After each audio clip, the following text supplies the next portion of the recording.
একটি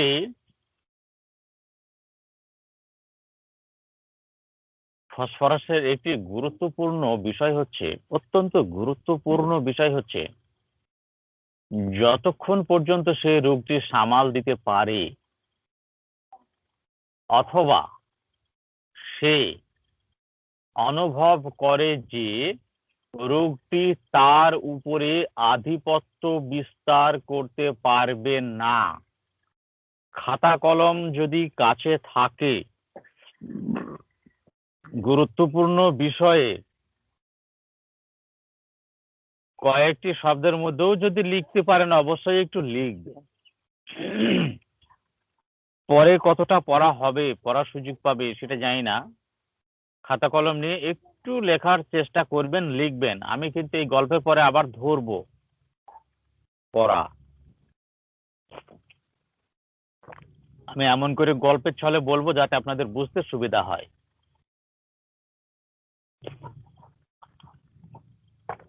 একটু লিখে রাখবেন, তাহলে কিছুটা পড়া তো তৈরি হয়ে যাবেই। যতক্ষণ পর্যন্ত সে রোগটি সামাল দিতে পারবে অথবা সে অনুভব করে যে রোগটি তার উপরে আধিপত্য বিস্তার করতে পারবে না,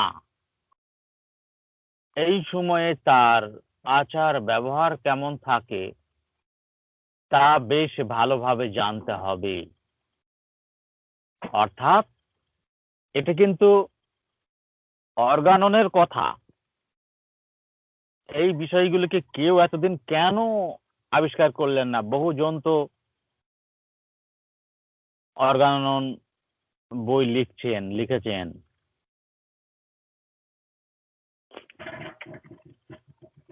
বুঝলাম না কেন এটা করলেন না। কেউ কেউ যদি করতেন তাহলে অর্গানন পড়তে গিয়ে এই জায়গাটা কারো না কারোর চোখে পড়তো, আর তখনই এর সঠিক পরিচালক নীতি তৈরি হয়ে যেত। কি বলছে ভালো করে বোঝো না জায়গাটা।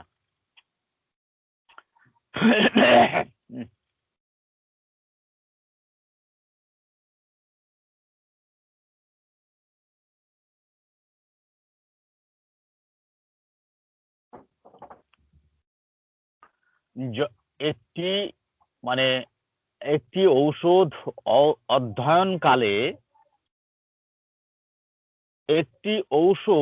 অধ্যয়নকালে খুব গুরুত্বপূর্ণ বিষয় হচ্ছে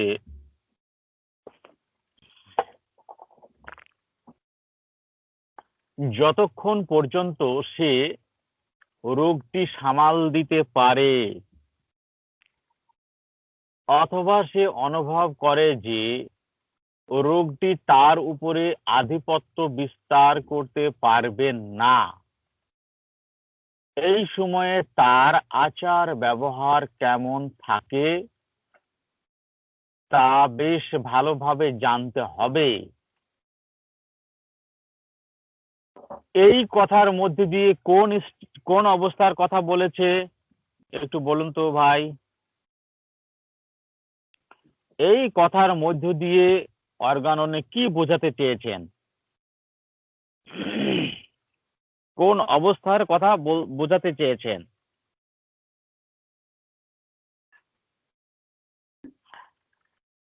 বলুন। আরেকবার স্যার একটু প্লিজ।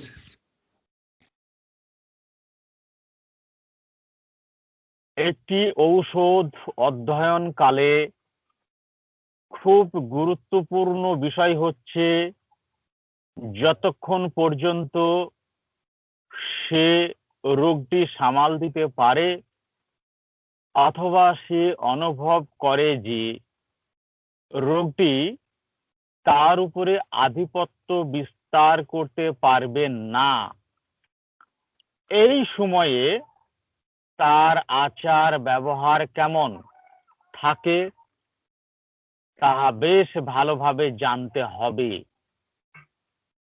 এই অবস্থা বলতে অর্গাননে কোন অবস্থার ইঙ্গিত দিয়েছেন? এটা সুস্থ অবস্থা যখন সে কাবু হয়ে পড়ে না। আপাত দৃষ্টিতে আমরা যাকে হেলদি স্টেট বলছি বা সুস্থ অবস্থা বলছি, রাইট, কংগ্রেচুলেশন। এ জগতে কোনো মানুষই সুস্থ নয়, সব মানুষই অসুস্থ। কিন্তু অসুস্থ অবস্থা কখন বলা হচ্ছে না, সুস্থ অবস্থা কতক্ষণ বলা হচ্ছে, যতক্ষণ পর্যন্ত একজন ব্যক্তি তার জীবনের সকল কার্যকলাপ, জীবনের সঙ্গে জড়িত সকল কার্যকলাপ, অ্যাক্টিভিটি গুলো স্বাচ্ছন্দ্যে উপভোগ করে যেতে পারে বা সম্পন্ন করে যেতে পারে, কোন রকম অভিযোগ থাকে না বা কোন রকমের অসুবিধা বোধ করে না ওইগুলো সম্পন্ন করতে, সেই অবস্থাকে আমরা হেলদি স্টেট বলছি। তাহলে অর্গাননে হেলদি স্টেটের কথা উল্লেখ করেছে, এটা বোঝা গেল তো। আমরা তর্ক বিতর্ক এড়ানোর জন্য এটাকে সম্বন্ধে ক্লিয়ার হতে হবে আগে। তাহলে এ পর্যন্ত ক্লিয়ার। হেলদি স্টেট আমাদের ভালো করে জানতে হবে। তারপরের অবস্থাটা হচ্ছে ঠিক তেমনি ঔষধটি যখন সম্পূর্ণ রোগ অবস্থায় অথবা দুর্ভোগের চরম পর্যায়ে থাকে তখন কেমন আচরণ করে তাহাও ভালোভাবে জানতে হবে। ঠিক তেমনি ঔষধটি যখন সম্পূর্ণ রোগ অবস্থায় অথবা দুর্ভোগের চরম পর্যায়ে থাকে বা চরম পর্যায়ের অধীনে থাকে তখন কেমন আচরণ করে তাহাও ভালোভাবে জানতে হবে। এটা কোন স্টেটের কথা বোঝাচ্ছে, কোন অবস্থার কথা বোঝাচ্ছে? অসুস্থ অসুস্থ অবস্থা। Sick condition. রোগের চরম অবস্থা স্যার। ঠিক, sick condition, right, sick condition. তাহলে আমরা দুটো কন্ডিশন পেলাম। কোথা থেকে আমার চেতনা ঘুরেছে দেখেন, ঠিক এই জায়গা থেকে আমার চেতনা ঘুরেছিল। বারবার অর্গানন বইটা পড়তে এই জায়গাতে আমার এখানে খুব চরম ভুল হয়েছে, আমাকে ওই অর্গাননের অ্যাফোরিজমটা এখানে তুলে রাখতে হতো, তাহলে আমার পরিশ্রমটা কম হতো। কি হবে, আবার আমাকে ফের পড়তে হবে, পরে ওই অ্যাফোরিজমকে খুঁজতে হবে, কোন অ্যাফোরিজমের পাদটিকা এগুলো লেখা আছে সেটা ফের বার করতে হবে, বার করে সেটা আমাকে এখানে তুলে নিয়ে আসতে হবে, কোন ফুটনোটে আছে সেটাকে তুলে আনতে হবে। সম্ভবত ওই আপনার 94 কি 194 এদের পরে আছে, 180 এর পরে আছে, এর পরে থেকে খুঁজলেই পেয়ে যাব। আর না হলে আমার ওখানেও দেওয়া নেই, ওই যে ইম্পর্টেন্ট অফ কেস টেকিং ওর মধ্যেও এই আলোচনাটা দেওয়া আছে, কিন্তু ওখানেও আমি এটা উল্লেখ করিনি। ওই রকমই হবে, খুঁজে ওখান থেকে বার করে আমাকে ফুটনোটটা এখানে তুলে রাখতে হবে। তাহলে দুটো স্টেট আমরা পেয়ে গেলাম। আচ্ছা, এই সময়ে তার আচার ব্যবহার কেমন থাকে, তার কি ভাবনা হচ্ছে, দেখেন কিরকম, এই সময়ে তার আচার ব্যবহার কেমন থাকে, তার কি ভাবনা হচ্ছে, সে আচার ব্যবহার কেমন করছে তাহা ভালোভাবে জানতে হবে। এই কাজে সাহায্য করবে রোগী নিজে, তার পরিবারের লোকজন, পরিচর্যাকারী এবং চিকিৎসকের সুতীক্ষ্ণ পর্যবেক্ষণ। দেখেছেন পর্যবেক্ষণের কতটা গুরুত্ব? কেন পর্যবেক্ষণকে আমি অর্গাননের একটি ওয়ার্ডের ব্যতিক্রম করছি না, অর্গাননের একটি শব্দের ব্যতিক্রম করছি না। যারা করছে তারা এই জায়গাটি বোঝেনি, তারা তাদের মতো করছে, ঠিক আছে, ভালো কথা। যে যাই করুক না কেন আমাদের মেডিসিন দিতে হবে ধাতু গতি প্রকৃতির উপরে, অর্থাৎ মায়াজমেটিক ক্রনিক ডিজিজের ক্ষেত্রে আমাদের ওষুধ প্রয়োগ করতে হবে মায়াজমেটিক ওষুধ। আপনি কিভাবে করবেন সেটা আপনার ব্যাপার। আপনি যে পদ্ধতি অবলম্বন করে পারেন আপনি করেন, আপনার স্বাধীনতা থাকলো। কিন্তু মেডিসিন আপনাকে মায়াজমেটিক দিতে হবে, এই হচ্ছে শেষ কথা। আপনি পিপিপি করে দেবেন, না ক্লাসিক্যাল করে দেবেন, না শ্যামল পদ্ধতি দেবেন, নাকি ওই আপনার সেই কি ব্যানার্জি প্রোটোকল মেনে দেবেন, না হাসানের প্রোটোকল মেনে দেবেন, সেটা আপনার ব্যাপার। কিন্তু মেডিসিন আপনাকে দিতে হবে ধাতুগত ভাবে, মায়াজমেটিক মেডিসিন প্রয়োগ করতে হবে, আপনাকে ধাতুগত মেডিসিন সিলেকশন করতে হবে। এই হচ্ছে আপনার শেষ কথা। আপনি যে পথে পারেন সেই পথে করেন। আলটিমেট মেডিসিন দিতে হবে ধাতুগত প্রকৃতির উপর। সেখানে পিপিপি করে প্রেজেন্ট স্টেটের উপরে যদি মেডিসিন প্রয়োগ করেন, ওই প্রেজেন্ট স্টেটটা চলে যাবে, প্রেজেন্ট স্টেট চলে যাবে। আজকে জ্বর নিয়ে এসেছে, এক ধরনের প্রেজেন্ট স্টেট নিয়ে আসলো,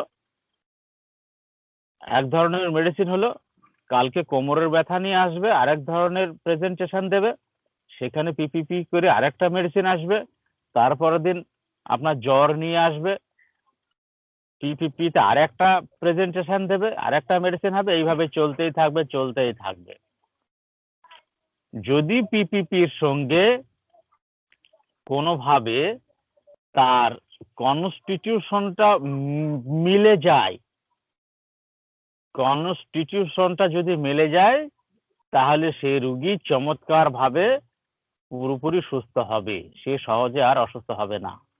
কিন্তু আমার বিশ্বাস, আমি অসংখ্য ডাক্তারের সংস্পর্শে এসে দেখেছি, যেহেতু আমি এর আগে 6 বছর পিপিপি করেছি এবং আমার পড়াশোনা, আমার পিপিপি করা সেই রকমের নয়। আমার পিপিপি করা মানে তার একেবারে মানে চন্ডি পিন্ডি চটকিয়ে দিয়েছি এরকম একটা অবস্থা। হ্যাঁ, আমার কাজ হচ্ছে এরকম। আমি অত্যন্ত গভীর চলে যাই, আর কোনো রকম ফাঁকি ঝুঁকি না দিয়ে একেবারে পরিপূর্ণভাবে তাকে ভেঙে চুরে ভিতরে কি আছে সব দেখি, এটাই হচ্ছে আমার কাজ। পারফেকশনিস্ট। একদম, মানে কি 6 বছর পিপিপি করা মানে যারা আজকে 20 বছর ধরে পিপিপি করছে এখনো পর্যন্ত তারা বুঝতে পারলেন না ব্যাপারটা। আমি 6 বছর প্র্যাকটিস করার পরে আমি বুঝে গিয়েছি পিপিপিতে সব থেকে বেশি সাপ্রেসড হচ্ছে। ক্লাসিক্যালে তো সাপ্রেসড হচ্ছেই, কিন্তু সব থেকে বেশি সাপ্রেসড হচ্ছে পিপিপিতে, সব থেকে বেশি ক্ষতি হচ্ছে পিপিপিতে। কিন্তু পিপিপি ওয়ালারা এটা বুঝতে পারছেন না। কেন বুঝতে পারছেন না? যেহেতু তারা এই জায়গাটাকে বোঝেন না, এবং কোনো পিপিপি কোনো বৈশিষ্ট্যকে বোঝেন না, কোনো চরিত্রকে বোঝেন না, কোনো মেডিসিনের চরিত্রকে বোঝেন না, কোনো মেডিসিনের বৈশিষ্ট্যগুলোকে বোঝেন না। ওনারা মনে করেন পেশেন্ট বর্তমান স্টেট নিয়ে আসবে, বর্তমান স্টেট যা দেবে তার উপরে একটা মেডিসিন আসবে, সেই মেডিসিনকে প্রয়োগ করবো, রুগী সুস্থ হয়ে যাবে, ব্যাস আমাদের দায়িত্ব শেষ। একটা মেডিসিনকে বোঝার দরকার নেই। যদি এটাই হয় তাহলে জার্নিগুলো কেন বানাচ্ছেন? পিপিপি সীমা এই পর্যন্ত, এর মধ্যে যদি পিপিপি সীমাবদ্ধ থাকে তাহলে জার্নিগুলো কেন বানাচ্ছেন? আমি তো একজন মহাগুরুকে বলেই ফেললাম যে স্যার, আমি যখনই তার কাছে যাই, তিনি আমার স্যার, আমি নাম করছি না, প্রথম অবস্থায় মেন্টাল জায়গাটাকে শেখার জন্য তিনার কাছে আমি যেতাম, বহুবার গিয়েছি। আমি যখনই যেতাম তখনই আমাকে বলতো আলতাফ কেমন আছো? আমি বলতাম স্যার আমি ভালো নেই। আমি দাদা দাদা করতাম, দাদা আমি ভালো নেই। কেন? আমি বুঝতে পারছি না। এত বছর ধরে এত পড়াশোনা করার পরে আমি বুঝতে পারছি না। আপনি রুব্রিক ধরেন, আমাকে কোথায় ধরতে হবে, কোথায় কি করতে হবে, কোথায় কি আপনি ধরেন। তা তিনি যখন কোনো কেস দিতেন, সেই কেসের মধ্যে যখন রুব্রিক গুলো বলতেন, আমি তো মানে ঝড়ের গতিতে রুব্রিকের মানেগুলো সব বলে দিতাম, এবং প্রচুর অসংখ্য রুব্রিক বলে দিতাম। তা বলতো আমার একটা রুব্রিকও মনে নেই। আলতাফ যেভাবে রুব্রিক গুলো মুখস্থ করে, আমি তো আমার মনে হয় সারা জীবনেও পারবো না। আর আমি এভাবে রুব্রিক মুখস্থ করতে পারিও না। আমি সবসময় প্রেজেন্ট স্টেটে কি কি অবস্থা আসছে সেইগুলোকে ধরে আমি রুব্রিক তৈরি করতে পারি। এইরকম গল্পগুলো দিতেন, তো আমি তখন বলতাম, স্যার দাদা একটা জিনিস আমার মনে হচ্ছে এর মধ্যে, আমি সেদিন বলেই ফেললাম ওনার চেম্বারে বসে যে দাদা একটা জিনিস আজকে আমি আপনাকে বলবো, খুব ক্ষোভের সঙ্গে বলবো, আপনি রাগ করবেন না, আমি প্রচন্ড ক্ষোভের সঙ্গে বলছি আজকে। দি বলছে কেন? তাই আমি বললাম, দেখেন আজকে এই যে 4-5টা বছর আমি একনিষ্ঠভাবে পড়াশোনা করছি, আমি আমার জীবনের সমস্ত সুখ সংসার সব কিছু ত্যাগ করে আমি এই প্রসেসকে নিয়ে এরকম পরিশ্রম করে এই জায়গা তৈরি করার পরেও আমি কেন হতাশ? এর জবাব দিতে হবে আপনাকে। আমি কেন হতাশ হব? যারা পড়াশোনা করে না, বিলাসিতা করে, হতাশ তারা হবে, আমি কেন হব? তো এই নেপথ্যে আমার দুটো প্রশ্ন আছে, আজকে আপনাকে বলতে হবে। বলছে বলো। তা বললাম, দেখুন প্রত্যেকটা জার্নির একটা গন্তব্যস্থল থাকে। গন্তব্যস্থল না থাকলে সেটা হয় ওয়ান্ডারিং, আর গন্তব্যস্থল থাকলে সেটা হয় জার্নি, ট্রাভেল। তা বলছে তাই? আমি বললাম, হ্যাঁ। তা বলো। তাই আমি বললাম, দেখুন আপনার সঙ্গে আমার সঙ্গে কলকাতায় দেখা হলো, পরিচয় হলো, আলাপ হলো, এবার আপনি বললেন যে আলতাফ তুমি আমার বাড়িতে এসো, আমি এখানে পড়াই, তুমি এসো, একসঙ্গে একটু পড়াশোনা করবো। ঠিক আছে দাদা, আমি আসবো। আপনার বাড়ি কোথায়? আপনার বাড়ি রানাঘাটে। এইবার এই গল্প করতে করতে আমি বেরিয়ে চাপায় চলে আসলাম, আপনি রানাঘাটে বাড়ি চলে গেলেন, কলকাতা থেকে একই ট্রেনে আসলাম। তো এবার একদিন ইচ্ছা হলো যে আপনার বাড়িতে আমি যাব। আমি ইতিমধ্যে রানাঘাটে এসে পৌঁছে গেছি, আপনার বাড়ি আমি পৌঁছাতে পারবো? বললো না।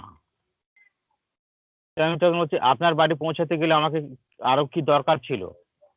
আপনার বাড়ির পথ নির্দেশ আমার দরকার ছিল। তো তখন আমি বললাম, এই পথ নির্দেশটাই হলো জার্নি। এই পথ নির্দেশটা হলো জার্নি।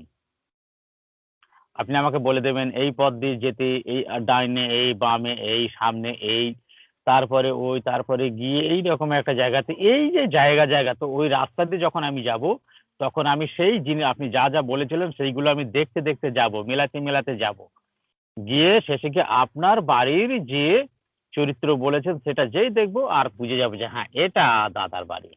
এই যে এবার আমি পৌঁছাতে পারবো কিনা? বললে হ্যাঁ পারবে। তখন আমি বললাম যে এই পর্যন্ত আপনি ঠিক ঠিক বুঝলেন তো? বললাম হ্যাঁ। দি বলছেন যে হ্যাঁ বুঝেছি। তো এই পর্যন্ত যদি আপনি বুঝে থাকেন, আপনারা জার্নি করছেন, অথচ জার্নির এই ডেস্টিনেশনটা আমাদেরকে জানাচ্ছেন না কেন? এই গন্তব্যস্থলগুলো আপনারা আমাদেরকে কেন জানাচ্ছেন না? তার জবাব দিতে হবে। তো এইখানে আপনারা জবাব দেন আর না দেন, বিষয়টা হচ্ছে দুটো। এক, আপনারা জানেন ডেস্টিনেশন, আমাদের মতো শিষ্যদের আপনারা বলেন না। আর দ্বিতীয় হচ্ছে যে আপনারা জানেন না তাই বলেন না। দুটোর বাইরে নয়, পরিষ্কার কথা। এই দুটোর মধ্যে হয় আপনারা জানেন, শিষ্য হিসাবে আমাদেরকে আজীবন ধরে রাখার জন্য আপনারা আমাদেরকে পথ দেখাবেন না, বলবেন না। আর না হলে আপনারাও জানেন না, আপনাদের যারা গুরু দিল্লি বোম্বে রয়েছে তারাও জানে না, এই জন্য আপনারা আমাদেরকে জানাচ্ছেন না। অনিশ্চয়তার উপরে কখনো কোনো একটা মেডিসিনের জার্নি হতে পারে না। অবশ্যই মেডিসিনের জার্নির মধ্যে নিশ্চয়তা থাকবে। অনিশ্চয়তার মধ্যে রেখেছেন বলেই আজকে আমি দিশেহারা, আমি ভালো নেই, আমি একটা মুহূর্তে ভালো থাকতে পারছি না। এই গভীর অধ্যয়নের পর থেকেই জায়গাটাকে আবিষ্কার করা গেছে যে এটাই হচ্ছে আইডিয়াল জায়গা, অরিজিনাল জায়গা। তো তাহলে দুটো জায়গা আমরা জানলাম, একটা হচ্ছে হেলদি স্টেট, একটা হলো সিক স্টেট। সেটা কেমন করে হয় সেটা বোঝা গেল। তাহলে সিক স্টেটের কোনগুলো দরকার হয় এই সময়ে, মানে সিক স্টেটে তার আচার ব্যবহার কেমন থাকে, তার কি ভাবনা হচ্ছে, সে আচার ব্যবহার কেমন করছে, তার ভালোভাবে জানতে হবে। এই কাজে সাহায্য করবে কে? রুগী নিজে সাহায্য করবে, তার পরিবারের লোকজন সাহায্য করবে, পরিচর্যাকারী সাহায্য করবে এবং চিকিৎসকের সুতীক্ষ্ণ পর্যবেক্ষণ অবজারভেশন সাহায্য করবে আপনাকে। অভিজ্ঞতার ক্ষমতা এই কাজটি করতে আপনাকে আত্মবিশ্বাসী করে তুলবে। এই কাজ সফলতার সঙ্গে কিভাবে করা সম্ভব এখন আমি তা করে দেখাচ্ছি, আপনারা আমাকে সেই কাজটি করতে দিন। পরবর্তীতে এতে আমি একটু সংযোগ করেছি লাস্টের, এই যেহেতু জার্নিগুলো তৈরি করা হয়েছে তাই লাস্টের দুটো একটা কথা আমি সংযুক্ত করেছি ওখানে। প্রথমে অবজারভেশনে আসি, ফসফরাসের অবজারভেশনটা কি? অবজারভেশন আমরা দেখতে পাবো পর্যবেক্ষণ, শান্ত, নম্র, ভদ্র। এই শান্ত নম্র ভদ্র মানুষকে আমরা কি বলি? একজন জেন্টাল পারসন। এই জেন্টাল পারসন বলে আমাদের মেটিরিয়া মেডিকাতে কোনো চরিত্র নেই, রুব্রিক নেই। এখানে মাইল্ডনেস রয়েছে, রেফারেন্স দেওয়া হয়েছে, রেফারেন্সে মাইল্ডনেস বলা আছে। হ্যাঁ, ডাক্তার খোকন মিয়া ভাই আপনি একটু মিউট করুন, অনেক লেটে ঢুকলেন, প্রচুর লেট করে, অত্যন্ত গুরুত্বপূর্ণ আলোচনা হয়ে গেল। সরাসরি আলোচনা শোনা আর পরে লেকচার শুনে নেওয়া আকাশ আর পাতাল, এর মধ্যে ফারাক থাকে। শান্ত, নম্র, ভদ্র, মাইল্ডনেস, স্নেহপরায়ণ, মধুর ব্যবহার। এই যে মধুর ব্যবহার, এই শব্দটাকে মনে রাখবেন। স্নেহর ক্ষেত্রে সবসময় মধুর ব্যবহার। মধু হচ্ছে সবার প্রিয়, তার গন্ধ, তার স্বাদ সবার প্রিয়, অর্থাৎ ফসফরাসের ব্যবহারটা হচ্ছে তার স্বাদ। এই ব্যবহার সবার কাছে খুব সুরুচিপূর্ণ, সবার কাছে সুরুচিপূর্ণ।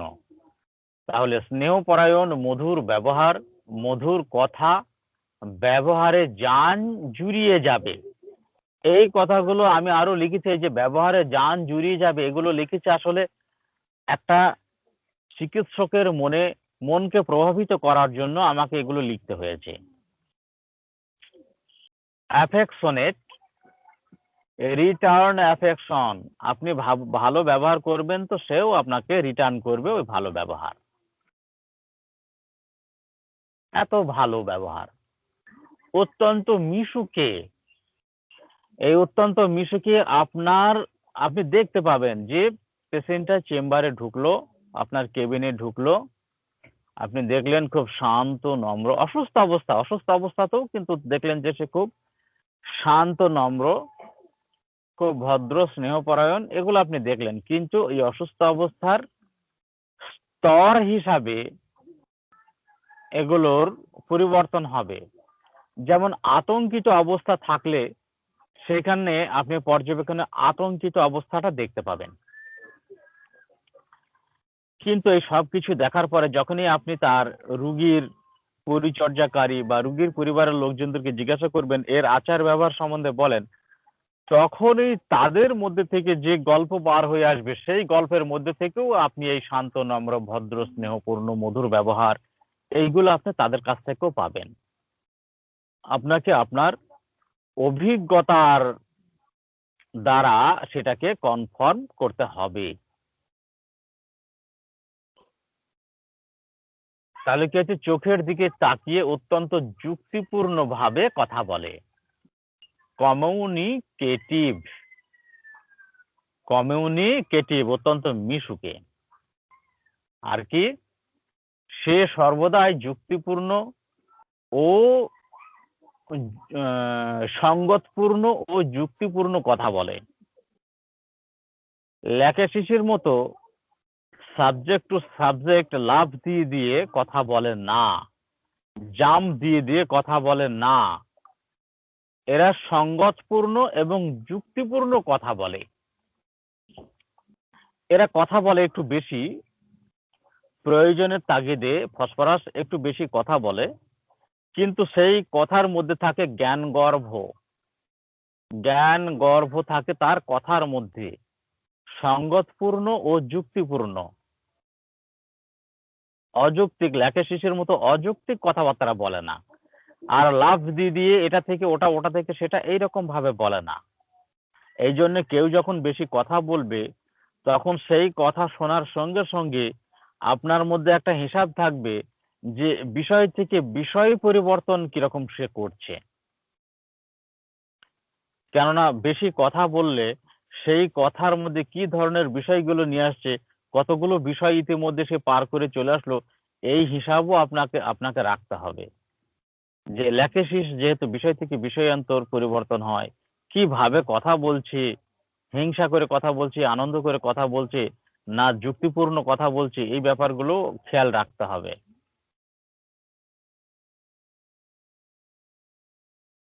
রিজন ইনক্রিজড পাওয়ার অফ, এদের আপনার রিজনটা বেড়ে যায়। যুক্তিপূর্ণ মানে এদের এত বুদ্ধি যে এরা জ্ঞানের জন্ম দেয়, প্রতিটা মুহূর্তে জ্ঞানের জন্ম দেয়, বুদ্ধির জন্ম দেয়, প্রতিটা মুহূর্ত জ্ঞানের বৃদ্ধি ঘটে, প্রতিটা মুহূর্তে জ্ঞানের বৃদ্ধি ঘটে। তাই সে যুক্তিপূর্ণ কথাবার্তা বলতে পারে, সঙ্গতপূর্ণ কথাবার্তা বলতে পারে। এইগুলো সে তো বলবে না যে ডাক্তারবাবু আমি খুব বুদ্ধিমান, আমি ইন্টেলিজেন্ট পারসন, এসব তো বলবে না। তার অ্যাক্টিভিটি দেখে আপনাকে বুঝতে হবে যে সে বোকা, মূর্খ না ইন্টেলিজেন্ট। তবেই ইন্টেলিজেন্টটাকে ব্যবহার করতে পারবেন। সেটা আপনার দক্ষতা দিয়ে বিচার করে বুঝে নিতে হবে। ব্যক্তিকে দেখে জ্ঞানী জ্ঞানী অনুভব হয় তার চেহারা দেখে, এবং জ্ঞানপূর্ণ কথা বলে। আমরা অবজারভেশনে এগুলো দেখতে পাবো। শুধু এইটুকু যদি আপনার জানা থাকে আর বাকি কিছু যদি জানা না থাকে, তাও আপনার ফসফরাসের 80% আপনি পার করে ফেলবেন। শুধু অবজারভেশনের এটুকু দিয়ে আপনি 80% পার করে ফেলবেন। দেখেন না, কিছু কিছু সময় আমি কোনো রুগী বর্ণনা দিতে গিয়ে শুধু অবজারভেশনটা দিই, তার ভিতরে আর কোনো কিছু না বলতেই আপনারা তার সঠিক উত্তর দিয়ে দিতে পারেন। এটা হচ্ছে ফার্স্ট গ্রেডের সিমটম, ফার্স্ট গ্রেডের লক্ষণ, অবজারভেশন। সব থেকে গুরুত্বপূর্ণ লক্ষণ হচ্ছে অবজারভেশন গুলো। তাহলে অবজারভেশন গেল, এবার আমরা তার নেচারটাকে দেখে নেই। জন্মগতভাবে সুতীক্ষ্ণ বুদ্ধিমান, এই যে ইন্টেলিজেন্ট, যদি নেচারের ব্যাপারে আমাদেরকে জানা এতটা জরুরি না থাকতো, তাহলে নেচারটা কেন আসলো, নেচারের বর্ণনা রেপার্টরিতে কেন আসলো? এই যে ইন্টেলিজেন্ট, এত বেশি বুদ্ধিমান, জন্মগতভাবে এত বেশি বুদ্ধিমান, এত বেশি সুতীক্ষ্ণ বুদ্ধি, এই যে বুদ্ধি ইন্টেলিজেন্ট বলে একটা রুব্রিক রেপার্টরিতে রয়েছে, এই ইন্টেলিজেন্টটা কি অসুস্থতার পরে হলো না অসুস্থতার আগে থেকেই আছে?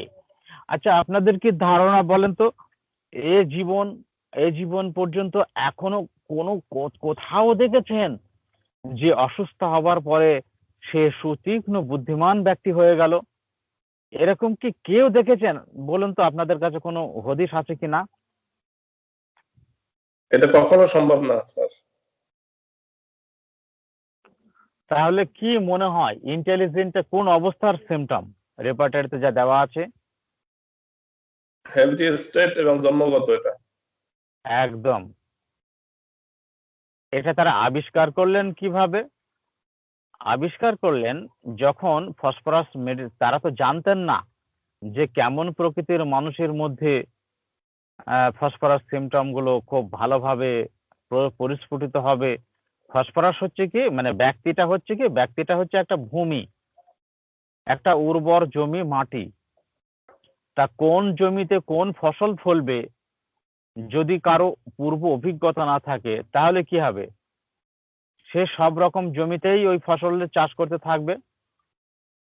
তা সব রকমের জমিতে চাষ করতে করতে এঁটেল, দোআঁশ, বেলে, এই বিভিন্ন মাটিতে চাষ করতে থাকলো।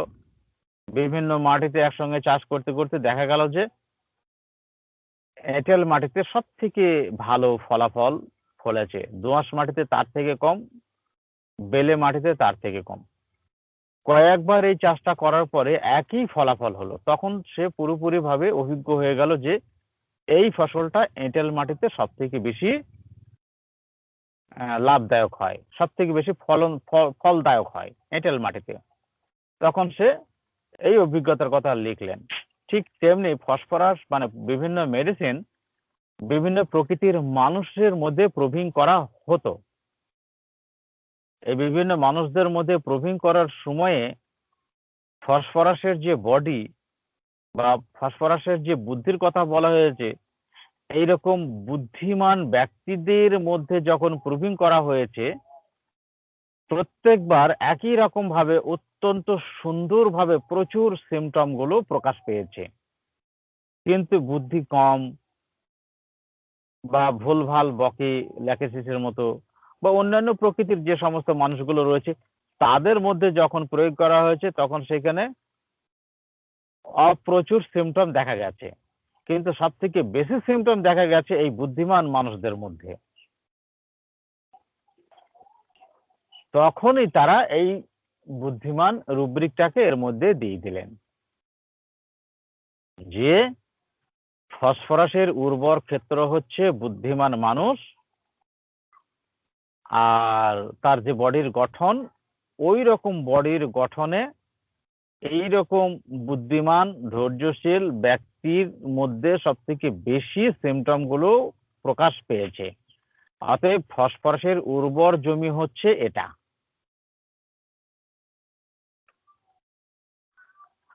এরকম ভাবে সুস্থ অবস্থার সিমটম গুলোকে লিপিবদ্ধ করা হয়েছে, তুলে ধরা হয়েছে। কি ধরনের ব্যক্তির মধ্যে সব থেকে বেশি সিমটম গুলো পরিস্ফুট হয়েছে সেটা যদি না দিতেন তাহলে আমরা আরো বেশি বিপাকের মধ্যে পড়ে যেতাম। এখন আমার মধ্যে যদি কেউ আপনার এই যে অনেকেই মেডিসিন প্রুভিং করছে না, এদের ব্যাপারগুলোকে দেখে আমার মনে হয় এরা আধ পাগলা মানুষ। মানে ফেসবুকে যেটা দেখতে পাই যে কেউ কেউ মেডিসিন প্রুভিং করছে, এদেরকে দেখে আমার মনে হয় অর্ধ পাগল মানুষ। কারণ হচ্ছে মেডিসিন প্রুভিং করতে গেলে প্রথমে তার চরিত্রগত বৈশিষ্ট্য যা রয়েছে সেগুলো সব লিখে নিতে হবে। কোন চরিত্রগত বৈশিষ্ট্য, সুস্থ অবস্থার কোন চরিত্রগত বৈশিষ্ট্যের উপর এই মেডিসিনের সিমটমটা সব থেকে বেশি পরিস্ফুট হলো সেটা আপনাকে দেখাতে হবে। এরা কি করছে, সুস্থ অবস্থার মানে মেডিসিন প্রুভিং করার পূর্বে তার ভিতরে যে চরিত্রগত বৈশিষ্ট্য ছিল সেটাকে উল্লেখ না করে মেডিসিনটা খেতে শুরু করে দিলেন। তারপর যে সিমটম গুলো আসছে সেটা কাল্পনিক না সঠিক তারাই জানে, সেই সিমটম গুলো লিখে দিলেন। আর কিছু পাগল আছে তাদের পিছনে হই হই করে মানে উল্লাসিত হয়ে ফেটে পড়ছেন। এগুলো দেখতে পাচ্ছি, এগুলো হাসি পায়। আর হোমিওপ্যাথি ডাক্তার এবং হোমিওপ্যাথি বিষয়টা এই জন্য হাস্যকর হয়ে দাঁড়ায়।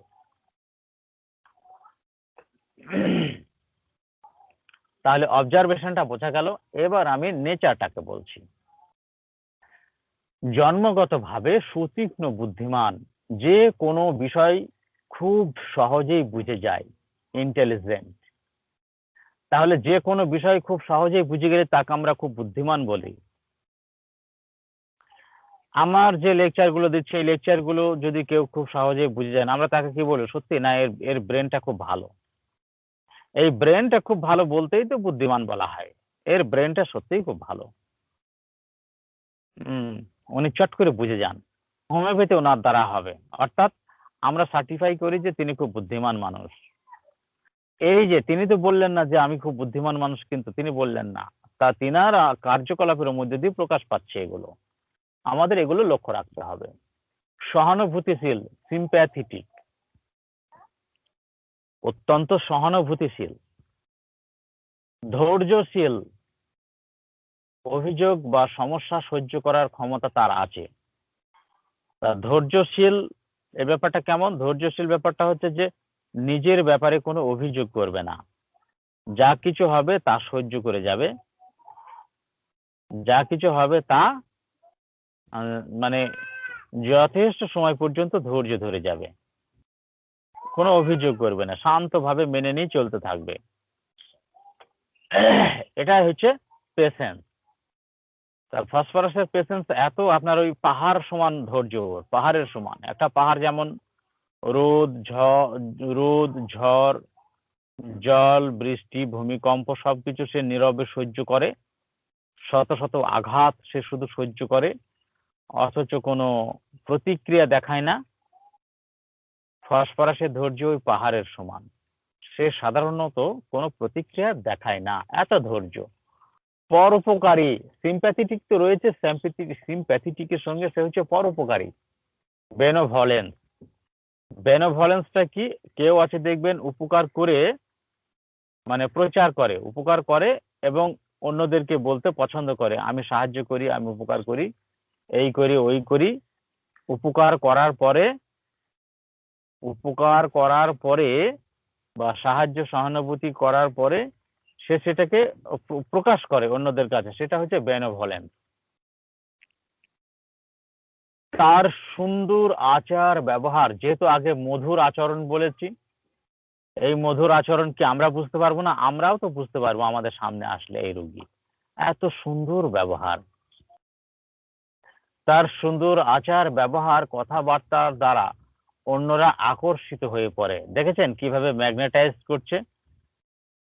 চুম্বকের কাজ হচ্ছে আকর্ষণে সক্ষম এমন বস্তুকে সে আকর্ষণই করবে, এটাই হচ্ছে তার ধর্ম। সে কোনো জাত বিচার করবে না, যার মধ্যে চুম্বক আকর্ষণ ক্ষমতা রয়েছে তাকে সে আকর্ষণ করবেই, কিন্তু যার মধ্যে ক্ষমতা নেই তাকে সে আকর্ষণ করতে পারবে না। এর কাজ হচ্ছে আকর্ষণ করা। তার আচার ব্যবহার, তার মধুর আচার ব্যবহার, মধুর কথাবার্তা, এ দ্বারা সবাই আকর্ষিত হবে। অতএব ডাক্তার নিজেও আকর্ষিত হবে, ফসফরাসের সংস্পর্শে আসলে ডাক্তার নিজেও আকর্ষিত হবে। এটা হচ্ছে ফিল দ্য পেশেন্ট। সে সকলের মধ্যমণি হয়ে থাকতে চায়, অটোমেটিক্যালি তো মধ্যমণি হয়ে যাবে। এত সুন্দর ব্যবহার, এত সুন্দর কথাবার্তা, এত সুন্দর প্রেজেন্টেশন, এই সব কিছুতে তো সে সুন্দর, মানে সহজেই আকর্ষিত হয়ে যাবে। একটা বিয়ে অনুষ্ঠান হচ্ছে, সেই বিয়ে অনুষ্ঠানে তো শত শত লোক এসছে, তার মধ্যে এমন কিছু মানুষ রয়েছে যে মানুষটা তার সুন্দর আচরণ, কথাবার্তা, গল্প গুজব, কার্যকলাপ ইত্যাদি দেখে সবাই মুগ্ধ হয়ে পড়েছে, সকলেই মুগ্ধ হয়ে পড়েছে, আর সবাই তাকে খুবই পছন্দ করছে। সে হচ্ছে ফসফরাস কার্সিনোসিন। ওই মেডিসিনটার নাম ভুলে যাচ্ছি গো, খুব ভালো medicine, phosphorus carcinosin, uncommon medicine, খুব আনকমন, নামটা ভুলে যাচ্ছি। হ্যাঁ, ক্যালিসাল্ফ নয়, আরেকটা মেডিসিন আছে অত্যন্ত সুন্দর। হ্যাঁ, ক্যালিসাল্ফও খুব ভালো, ক্যালিসাল্ফও খুব ভালো, একদম এরকমই ফসফরাসের মতোই। Positron sir. হ্যাঁ, পজিট্রন আছে, পজিট্রন। আরেকটা কি? এইচ ডি, প্রথম অক্ষর হচ্ছে এইচ। হেমামিলিস। না না না, হেমামিলিস এরকম, দেখেছেন আস্তে আস্তে চলে আসছে, হেমামিলিস এরকম ফসফরাসের মতো। আরে আমি কদিন আগে এই মেডিসিনটা একটা পেশেন্টকে দিলাম। পেশেন্ট এমনই যে মেডিসিনের চরিত্র মনে আছে কিন্তু মেডিসিনের নামটা মনে নেই, তাহলে একটা ছোট্ট জিনিস মনে নেই অথচ লম্বা জিনিস মনে আছে, এ আবার কোন মেডিসিনের গল্প? মেডিসিনের নামটা মনে আসছে না, যাই হোক পরে বলবো মনে আসলে। আনকমন মেডিসিন, খুব ভালো মেডিসিন। হ্যাঁ, ইয়েও আছে আপনার, ওটা খেয়াল আসছে না, ওটা হেলে এইচ, প্রথম অক্ষর হচ্ছে এইচ। বাম্বুজাও এরকম। তাহলে হেলিবোরাস না, হেলিবোরাস তো আলাদা জিনিস। তবে হুরা কি দাঁড়ান। যেন একটা মেডিসিন আছে। না না, হোরা নয়, হোরা হচ্ছে নেট্রামিউরের সঙ্গে পাশাপাশি। হোরা হচ্ছে, দাঁড়ান আমার এখানে লেখা আছে কিনা দেখি। হোরা হচ্ছে নেট্রামিউরের সমতল, একেবারে নেট্রামিউরের সমতল হোরা। হোরা হচ্ছে নেট্রামিউরের কাছাকাছি, মানে নেট্রামিউরের সঙ্গে মাঝে একবার ভেবেছিলাম যে হোরাটাকে করাই, হ্যাঁ, তা করা হয়নি। মেডিসিনটা আমার আছে, আমি বাজারে গিয়ে আপনাদেরকে না হয় বলবো, আমার খেয়াল আসছে না এই মুহূর্তে। একেবারে মানে ফসফরাসের মতো অত্যন্ত সুন্দর ব্যক্তি, ক্ষমা সুন্দর দৃষ্টিতে সে দেখতে স্যার, পারে সবকিছু। একটা হ্যাঁ, একটা রুব্রিক বলেন যার ভিতরে পাওয়া যায়। না না, আমার মনে আসছে না, মেডিসিনটার কথাই মনে আসছে না। আমি বলবো, বলে দেব দেখে। আপনার ওই কি পাখি আছে না একটা, কি চিল রয়েছে, সবার উপরে উঠতে পারে, আকাশের সবার উপরে, পাহাড়ি অঞ্চলে থাকে, তার গতি ফেলকোপে প্রকৃতি স্যার, হ্যাঁ, ফেলকোপে ফেলকপি, ফেলকপি, না না না গো, ফেলকপি নয়, ভুলে যাচ্ছে। হ্যাঁ, ওটা তো ফেলকপি, ঠিক। তাহলে আমার ওই মেডিসিনটা নয়, হলো না, ঠিক। আমি ভাবলাম হয়তো ওটা।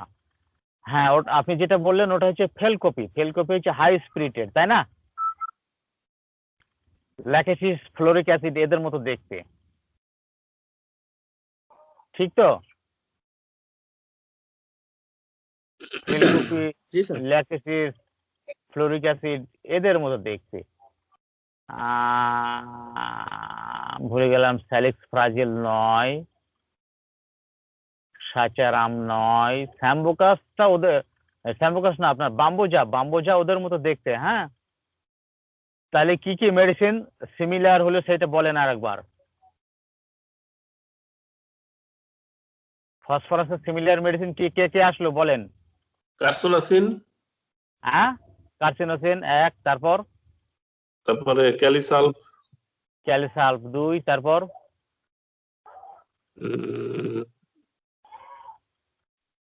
বাম্বুজা, ট্রন, হেমামিলিস, বাম্বোজা, হ্যানিমেলের 4টি হলো, পজিট্রন, পজিট্রন, জেলসিমিয়াম, জেলসিমিয়ামকে ধরেন 100 বার।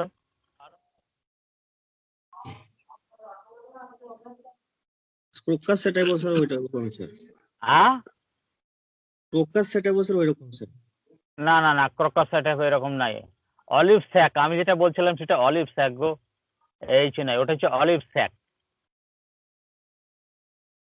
অলিভ স্যাক। অলিভ স্যাক, অলিভ স্যাকটা হচ্ছে এদের মতো, একেবারে সেম অলিভ স্যাক।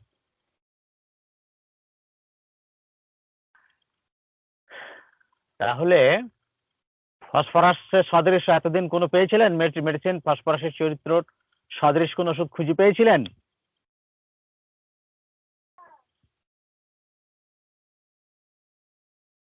হ্যালো, ফসফরাসের সদৃশ মেডিসিন খুঁজে পেয়েছিলেন এতদিন? না স্যার, আমরা ফসফরাসকে আলাদাভাবেই চিনতাম। একটা সুন্দর ব্যক্তি দেখলে ওই যে ফসফরাস যাইতেছে এরকম মনে করতাম, আর ক্যারেক্টারটা তো এত বেশি জানতামও না, শুধু দূরে জানতাম ভালো মানুষ। কিন্তু এর সদৃশ্য মেডিসিন যে এইগুলো হতে পারে কোনোদিন কল্পনাও করতে পেরেছিলেন, যে সদৃশ ওষুধ? মেডিসিনের অনেকগুলো মেডিসিনের নাম জানাও ছিল না স্যার, হয়তো আপনার বিভিন্ন আলোচনার ফাঁকে ফাঁকে জানা হয়েছে। তাহলে মেট্রিয়ামেটিক আবার নতুন ভাবে লিখতে হবে, তাই না? নতুন ভাবে মেডিসিন, মেট্রিয়ামেটিকা তৈরি করতে হবে। কি অবস্থা বলেন দেখি। আমার তো এখন সত্যিই ভালো লাগে, কি দারুণ লাগে আমার এখন। দাঁড়ান, আমি মেডিসিন কটা লিখে নিই, এ কটা আমাকে আলাদা করতে হবে তো। ফসফরাস, সদৃশ ঔষধ, এটা আমাকে আলাদা করতে হবে। ফসফরাসের সদৃশ হচ্ছে হ্যামামেলিস, আর কি ক্যালিসাল্ফ, অলিভ স্যাক,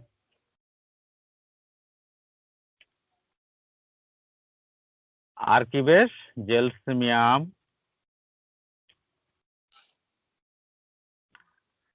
আর কি হ্যামামিলিস, ক্যালিসাল্ফ, অলিভ স্যাক, জেলসিমিয়াম, আর কি পজিট্রন, বাম্বুজা।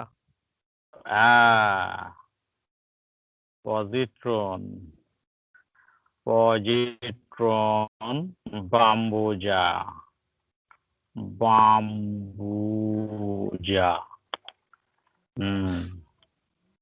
1 2 3 4 5 6টা ফসফরাসের সদৃশ মেডিসিন 6টা পেলাম। ক্রক্কাসেটা বা হবে না, মিল হবে না, ওটা আলাদা জিনিস, এর সঙ্গে কোনো মিল নেই। আচ্ছা, তাহলে এই কটা মেডিসিন হলো, এটা আমাকে নিয়ে যেতে হবে। এর সঙ্গে আবার এগুলো সব ডিফার করে করে রেখে দিতে হবে আলাদা করে, নাহলে কার্যক্ষেত্রে ভুল হয়ে যাবে। এর সঙ্গে আরো ওষুধ আসবে হয়তো, অভিজ্ঞতার ক্রমশ অভিজ্ঞতার নেপথ্যে আরো অনেক মেডিসিন আসবে, তখন আমরা করব, আস্তে আস্তে করব। আচ্ছা, তাহলে হচ্ছে সে সকলের মধ্যমণি হয়ে থাকতে চায়, সেই জন্য মধুর ব্যবহারের দ্বারা তার প্রতি অন্যদের আকর্ষণ করে, ম্যাগনেটাইজড ডিজায়ার।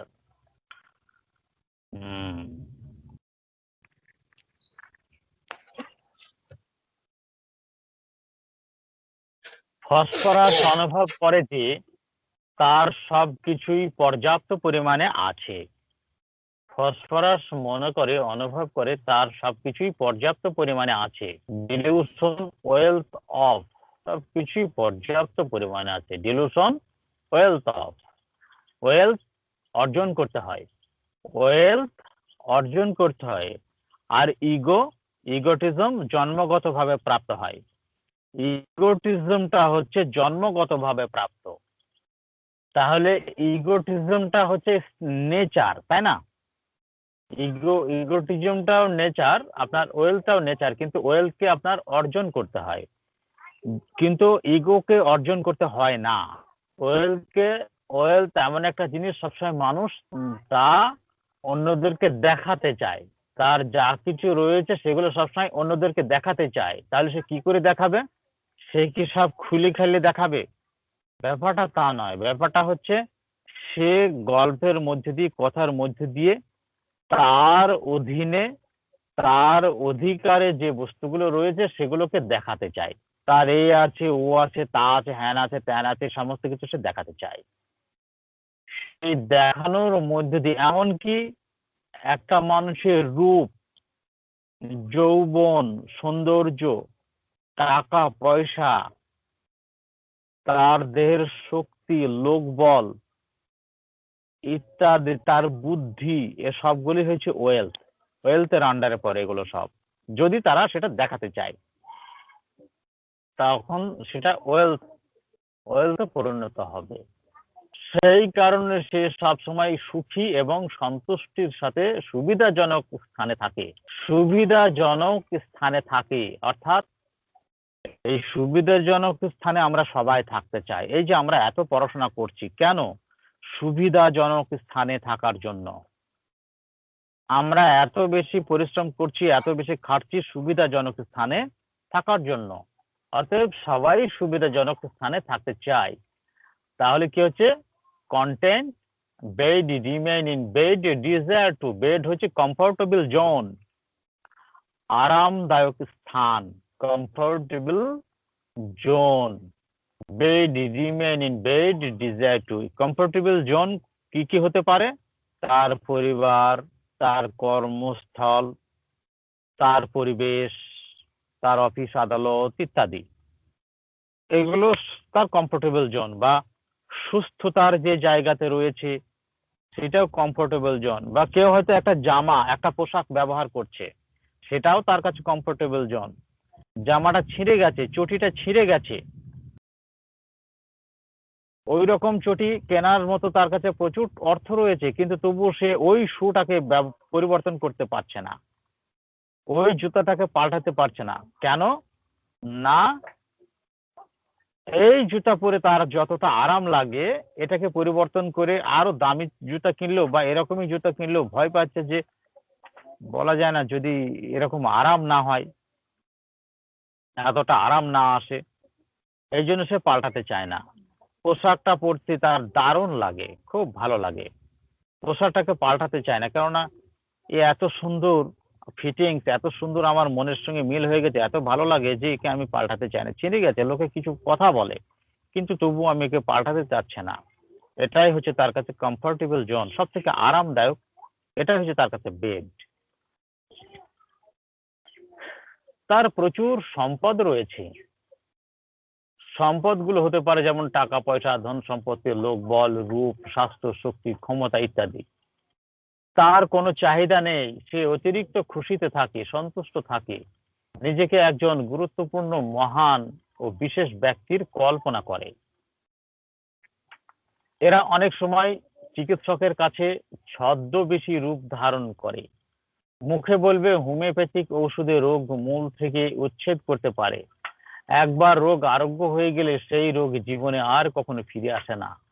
হোমিওপ্যাথিক ঔষধের কোনো পার্শ্ব প্রতিক্রিয়া নেই। আপনার কাছে এসে আগের ব্যর্থ হওয়া চিকিৎসকদের সম্বন্ধে নিন্দা করবে, তাদের ফালতু চিকিৎসক বলবে, আর আপনাকে প্রশংসা করবে। এই যে এই জিনিসগুলো হচ্ছে গুরুত্বপূর্ণ, অবজারভেশনের খুব গুরুত্বপূর্ণ জায়গা এগুলো। এই আপনার সামনে যে আচরণটা করছে, যে কথা বলছে, যেভাবে অভিব্যক্তি করছে, এটা কে? এই ব্যক্তিটা কে? চিনবো তো তার এই সমস্ত কথাবার্তা, রং ঢং, আচার ব্যবহার, এসবের মধ্যে দিয়ে আমাকে চিনতে হবে। অতএব এই সবগুলোকে আপনাকে কঠিন ভাবে পর্যবেক্ষণ করে সূক্ষ্মতম জায়গা থেকে তার ব্যক্তি স্বাতন্ত্রতা প্রতিষ্ঠা করতে হবে। এটাই হচ্ছে আপনার একমাত্র লক্ষ্য, আর কিছু নয়। আপনার মতন অভিজ্ঞ ডাক্তার বাড়ির কাছে থাকতে কেন দূরে চিকিৎসা করাতে যাব? এই যে কাল যে কথা হচ্ছিল ম্যানিপুলেটিভ বলে, জাহাঙ্গীর ভাই দেখেছেন কিরকম কি করছে? তো এরকম আপনার প্রশংসা করবে।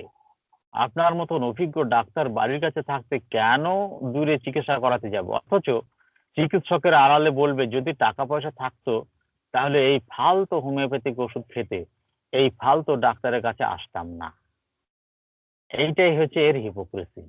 মুখে একরকম কথা আর মনে আর এক রকমের ভাবনা। আপনাকে সাহায্য করার প্রতিশ্রুতি দিতে পারে, কোনো উপঢৌকন সামগ্রী আপনাকে দিয়ে খুশি করতে পারে। হিপোক্রেসি। দেখেন উদ্দেশ্যটা কি? উদ্দেশ্যটাই হবে রুব্রিক। আপনি হয়তো ভাববেন আমাকে খুব মানে একটা বাংলায় কথা কথা আছে পাম দেওয়া, হাওয়া দেওয়া। হ্যাঁ, যে খুব হাওয়া দিচ্ছে, খুব পাম দিচ্ছে আমাকে, কিন্তু উদ্দেশ্যটা কি? সেই উদ্দেশ্যটা হবে রুব্রিক। সে মুখে একরকম কথা বললো, আবার কানে কানে আপনি শুনে ফেললেন আরেক রকমের কথা। তাহলে দুটো কথা মধ্যে এই যে পার্থক্য, দুটো কথা, এটা হচ্ছে দুটো চরিত্র, একই চরিত্রের দুটো রূপ। এইটাকে কি বলা হয়? এটাকে বলা হয় হিপোক্রেসি। এটা ম্যানিপুলেটিভও হবে না, এটা ফ্ল্যাটারিংও হবে না, টকিং বিজনেস অফ। ব্যক্তি কেবল নিজের লাভ নিয়ে উদ্বিগ্ন থাকে।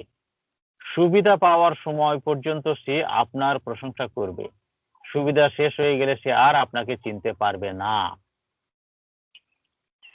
আমার কাছে একটা পেশেন্ট আসতো, অত্যন্ত মোটা স্বাস্থ্য, অত্যন্ত মোটা, ও বিদেশে থাকতো, অত্যন্ত মোটা স্বাস্থ্য একটা ছেলে, তার স্ত্রীকে নিয়ে আসতো আমার কাছে। তা তার মুখ দিয়ে মধু ঝরে, মধু, এত ভালো ব্যবহার। তা আমাকে ভাই ভাই করছে। পরে অনেক গল্প টল্প করলো, গল্প করার পরে তখন বললো যে আমি আপনার 2 বছরের জুনিয়র, মানে একই স্কুলে পড়তাম, 2 বছর, 2 বছরের জুনিয়র হলেও আমি আপনাকে ভালোভাবে চিনতাম। তো আমি তখন বললাম যে কিভাবে আমাকে চিনতেন? তখন বললো যে স্কুলে যারা ভালো ছাত্র তাদেরকে তো সবাই চেনে। তো আপনার তো অনেক সুনাম ছিল, স্কুলে মাস্টাররা খুব সুনাম করতো, আর যারা পড়াশোনা করতো না তারা তো আপনাকে রেফার করতো, আপনার নামে সবাই বলতো। এভাবেই স্কুলের সমস্ত ছাত্রছাত্রী সব আপনাকে চিনতো। তো আমি বললাম, হ্যাঁ, আমাকে সবাই চিনতো, এই হিসাবে আমাকে সবাই চিনতো। তো বলল, আমি 2 বছর জুনিয়র ছিলাম। তার সুন্দর হাসি, হেসে হেসে কথা বলছে, খুব শান্ত নরম ভাবে কথা বলছে, কিন্তু তার চোখে মুখের চাহনিতে, তার কথাবার্তা, আচার আচরণের সবকিছুতে খুব সুন্দর, কিন্তু তার চোখে মুখের চাহনিতে আমার মন অসন্তুষ্ট ছিল। তার চোখে মুখের চাহনি মানে তার আচরণ, কি জানি জানি না কেন আমার ভেতরটা অসন্তুষ্ট ছিল। অসন্তুষ্ট মানে, অসন্তুষ্ট বলতে আমি একমত হতে পারছিলাম না। মানে তার আচার ব্যবহার যেমন মধুর দেখাচ্ছে, এই আচার ব্যবহারের সঙ্গে আমি একমত হতে পারছিলাম না, মানে ফিলিংস এর জায়গা থেকে। হুম। চোখের তো ভাষাটা তারপরে চোখের ভাষাটা মিলছিল না স্যার মুখের কথার সাথে। হ্যাঁ, হ্যাঁ, আমার অনুভূতিতে, আমার অন্তরের জায়গাতে মিল করতে পারছিল না। হ্যাঁ, মিল হচ্ছিল না। মিল হচ্ছে না মানে আমি কিন্তু অসন্তুষ্টই ছিলাম, সন্তুষ্ট হতে পারছিলাম না। আমার ভিতরের জায়গাতে, ভিতরের ম্যাগনেটে যখন ওজন করছে তখন সেই জায়গাতে।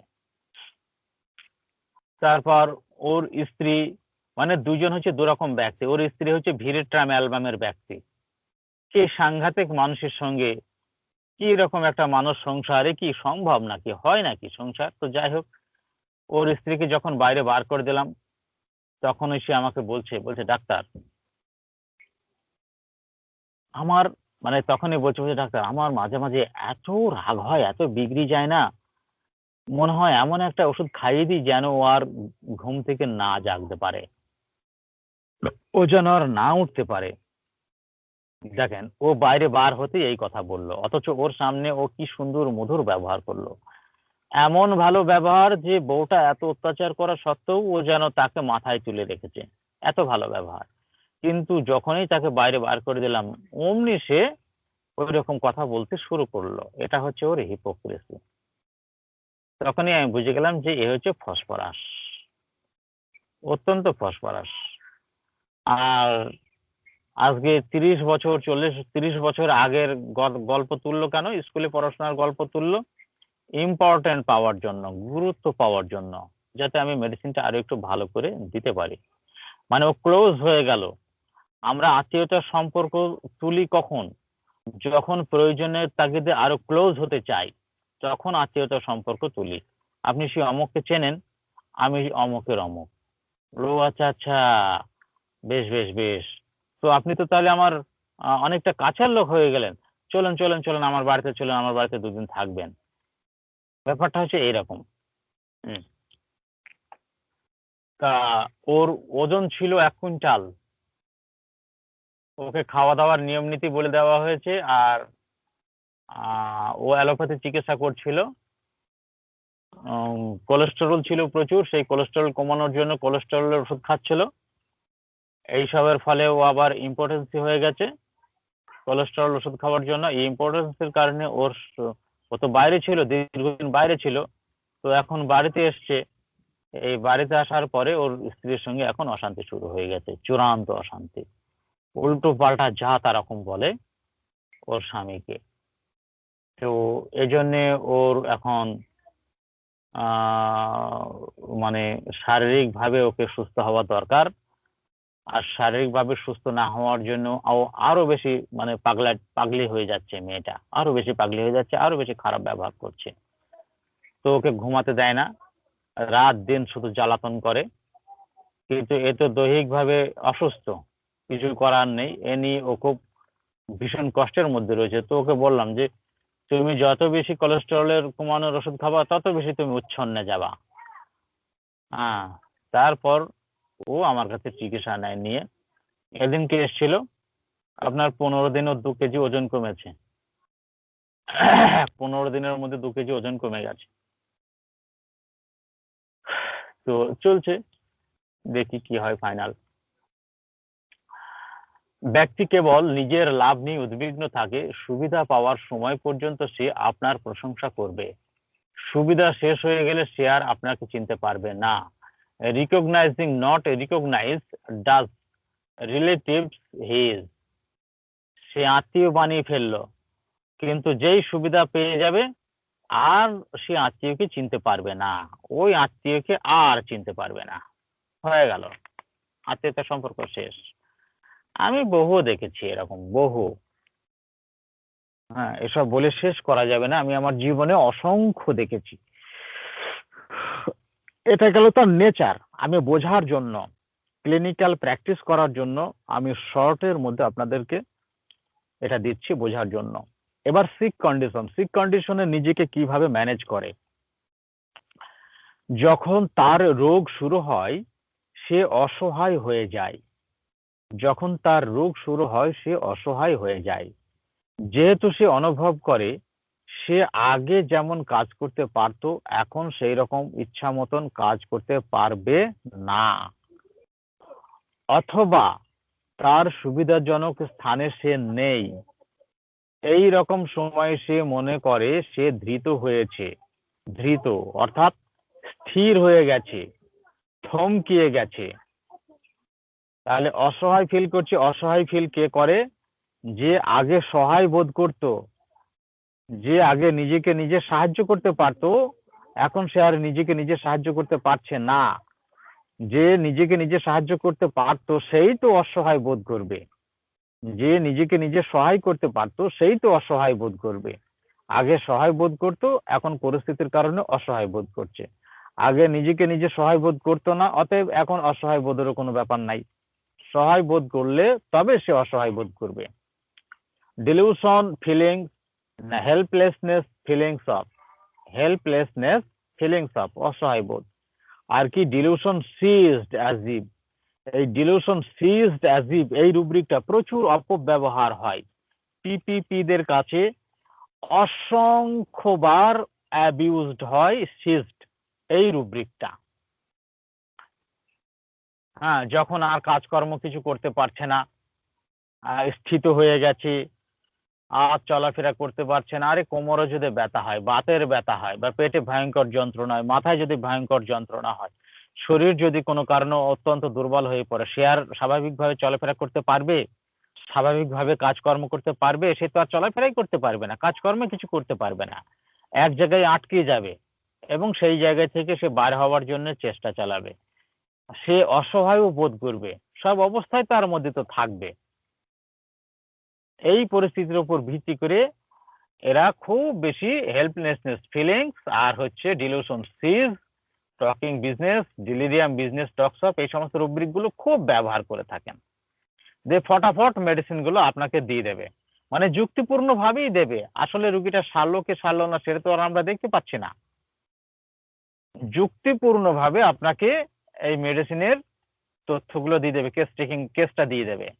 আপনিও বুঝলেন, বাহ চমৎকার, দারুণ, সত্যি কি সুন্দর মিল, আপনি দারুণ একটা কেস পেয়েছেন। কিন্তু হলো কি, মিল হলো কি বলেন? আমরা আর আমকে যদি এক করে ফেলেন, আমরা আর আমকে যদি এক করে ফেলেন, তাহলে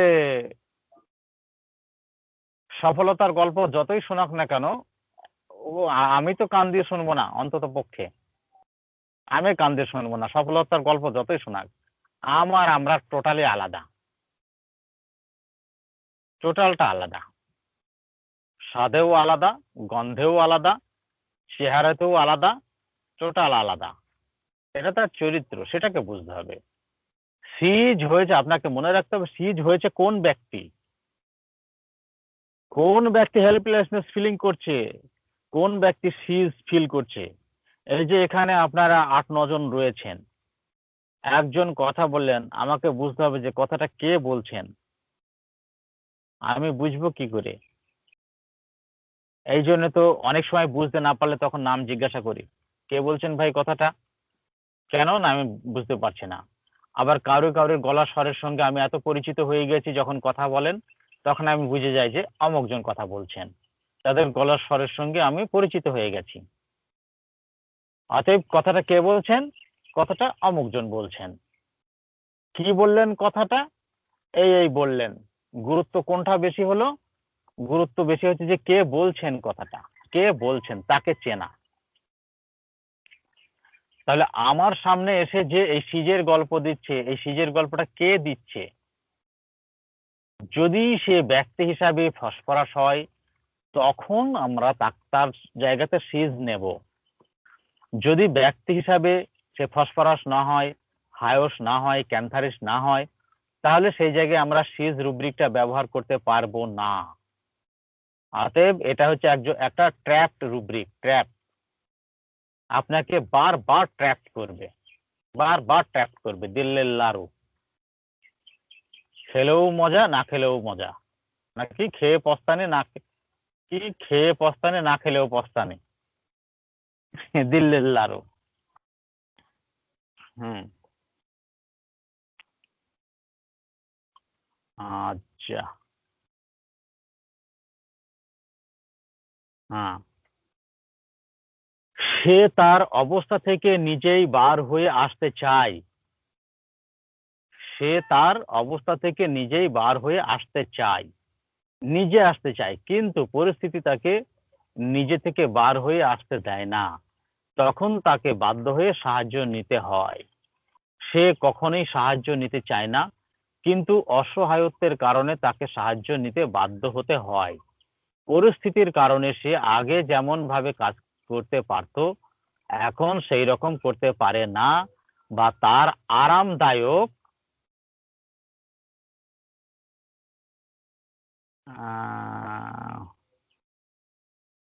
আরামদায়ক অবস্থার বিপর্যয় হয়েছে। সেই জন্য তখন নিজেকে অসহায় অনুভব করে। এই রকম খারাপ পরিস্থিতির সময়ে সে তার আচরণ পরিবর্তন করে, যাতে অন্যরা কেউ বুঝতে না পারে, জানতে না পারে যে ভিতরে ভিতরে সে সাহায্য চাইছে। যেহেতু এ বুদ্ধি বেশি, তো এই জন্য এ একটু কৌশলী। যারা বুদ্ধিমান, নিজেকে অনেক বেশি বুদ্ধিমান মনে করে, বা যারা সত্যিই বুদ্ধিমান, তারা সবসময় কৌশলী হয়।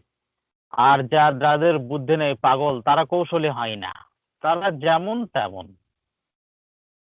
এই রকম খারাপ পরিস্থিতির সময়ে সে তার আচরণ পরিবর্তন করে, যাতে অন্যরা কেউ বুঝতে না পারে, জানতে না পারে যে ভিতরে ভিতরে সে সাহায্য চাই।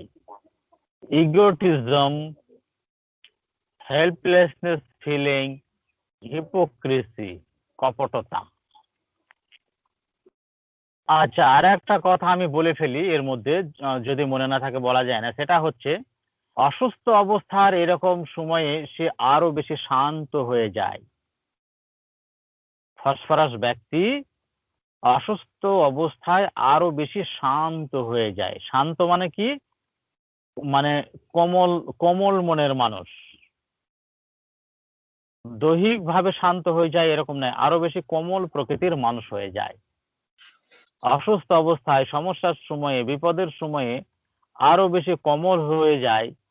Gelsemium phosphorus, gelsemium phosphorus. হ্যাঁ, জেলসিমিয়াম ফসফরাস। তাহলে অসহায় অবস্থায় পরিবর্তিত যে আচরণগুলো দেখায়, তা হচ্ছে অত্যন্ত সরলতা। এই যে সরলতা, যেটা আমি এখনই বললাম, অত্যন্ত সরলতা, স্নেহপূর্ণ, সাহায্যকারী, সহানুভূতিশীল, ভদ্র, কোমল এবং আকর্ষণীয় ব্যবহারে রূপান্তরিত হয়। কখন? অসহায় অবস্থায় বা অসুস্থ অবস্থায় আরো বেশি এরকম সরল হয়ে যায়। এটাকে আমি সংক্ষেপে আরো বেশি শান্ত বা আরো বেশি কোমল প্রকৃতির মানুষ হয়ে যায়, সংক্ষেপে এটাকে বলছি মনে রাখার জন্য। তার ব্যবহারে মুগ্ধ হতে হয়। তার কণ্ঠের আওয়াজ কখনোই চড়া করবে না, বিরক্ত দেখাবে না, বাজে ব্যবহার দেখাবে না, সম্পূর্ণ সহযোগিতাপূর্ণ আচরণ করে, অন্যদের ইচ্ছাকে প্রাধান্য দেয়, অন্যরা যা বলবে তাই করবে। এই জন্য অনেক সময় আমাদেরকে এরকম শুনতে হয় যে একজন জ্ঞানী মানুষ হয়ে তুমি ওই মানুষটার কথা শুনলে, ও বলল এই গাছ খেতে তুমি ভালো হয়ে যাবে, আর তুমি ওই গাছটা খেয়ে ফেললে। ও বলল যে তোমার এই সমস্যা হয়েছে, অমুক জনের সঙ্গে একটা মাদুলি নিয়ে এসে গলায় বাঁধো, ভালো হয়ে যাবে। আর তুমি অমনি গলায় মাদুলিটা দিয়ে দিলে। তুমি একজন জ্ঞানম্যান মানুষ, বুদ্ধিওয়ালা মানুষ, তুমি করেছো কি?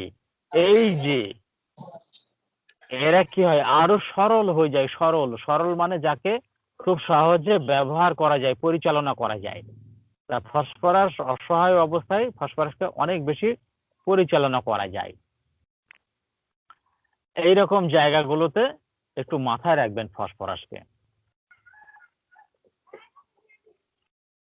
আচ্ছা, বরং অসুস্থ অবস্থায় সে আরো বেশি নরম টোনে কথা বলে, দেখেছেন? নরম হয়ে যায়, শান্ত হয়ে যায়, কোমল হয়ে যায়।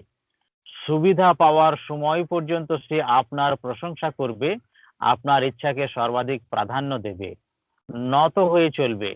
তার ব্যবহারে সকলেই বেজায় সন্তুষ্ট থাকে, খুশি থাকে। কিন্তু যখনই তার কাজ শেষ হয়ে যাবে, এমনকি তখন সে আপনাকে চিনতে পারবে না। এক সময় আমার কাছে একটা পেশেন্ট আসতো চিকিৎসা নিতে। সে বিএলআরও অফিসে চাকরি করতো, মানে জমি দপ্তরে, ওই জমির দপ্তরেও কাজ করতো। তা কিছুদিন পর আমি একটা ওই যে যখন ভিটে জমিটা কিনলাম শহরে, তারপরে পরে পরে ওইটা রেকর্ড বার করতে গিয়ে আহ, ওই লোকের দরকার হয়েছিল। তা অফিসে আমি গিয়েছি। তার আগে ওরা আমার কাছে চিকিৎসা নিত, রুগীটা ঠিক হয়ে যায়। সে কি অমায়িক ব্যবহার! আমি অমুক অফিসে চাকরি করি, আপনার কখনো প্রয়োজন হলে আসবেন, অসুবিধা নেই, আমরা আছি, ইত্যাদি ইত্যাদি। তারপরে আমি দেখলাম যে আমার জমির রেকর্ডটা বার হচ্ছে না, 1 বছর পার হয়ে গেছে। তখন মনে হলো যে ওরা ঘুষ টুস কিছু চাইছে, নাহলে হবে না, কিন্তু আমাকে তো বলেও নি। তো আমি গেলাম, যার পরে ওনার সঙ্গে দেখা করলাম, কথা বললাম। আমাকে আর গুরুত্বই দিলেন না, একদম গুরুত্ব দিলেন না। তখন আমার মনে হলো যে সত্যিই ফসফরাস দেওয়ায় আমি সার্থক হয়েছিলাম। ও ভদ্রলোক একদম ফসফরাস। তারপরে আবার অন্য একজনকে ধরলাম, অন্য একজনকে ধরে কাজটা কমপ্লিট করলাম। সে আমাকে পাত্তাই দিল না। অথচ তার আগে তার ব্যবহারে মনে হয়েছিল যে ওর মতো ভালো মানুষ হয় না, এরকম। এর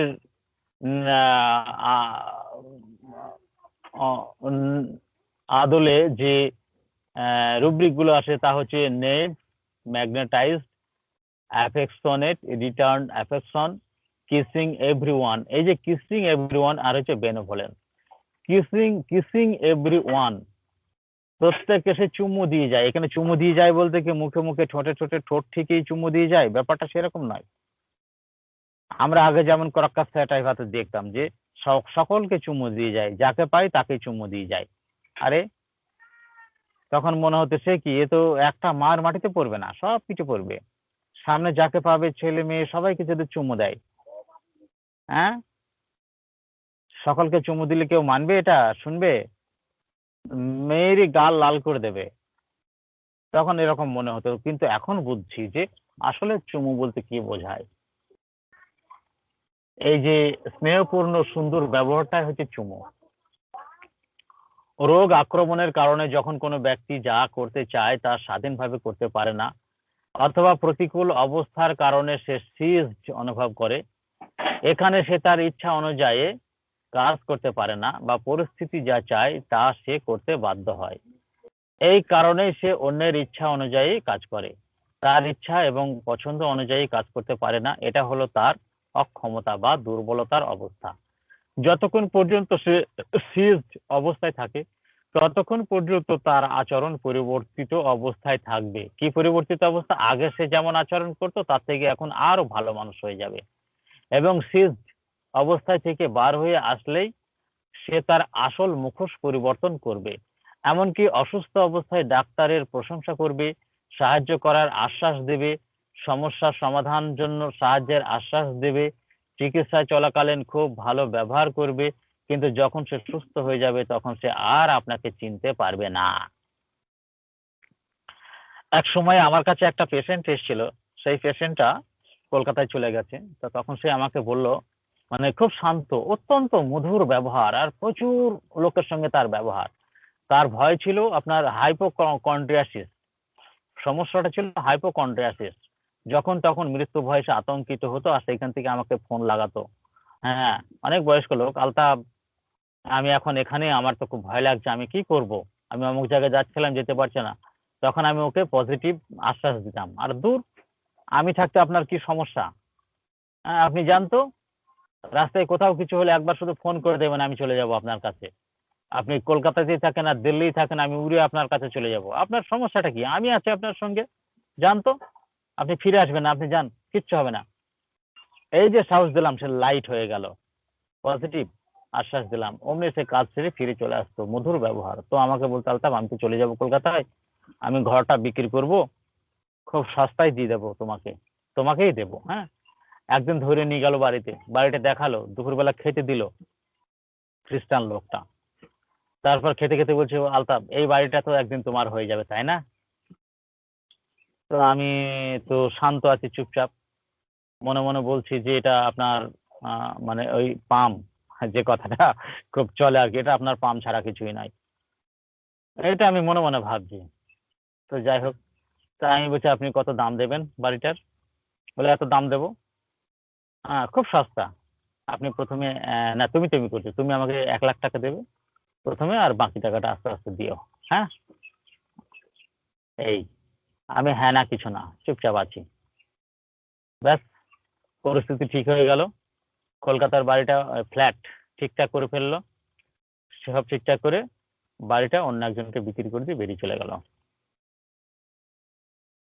তারপরে এখন মাঝে মাঝে আসতো, কখনো সখনো মাঝে মাঝে এসে আমার সামনে দিয়ে বেরিয়ে যেত, আমার দিকে তাকাতে তাকাতে ঢুকতো না।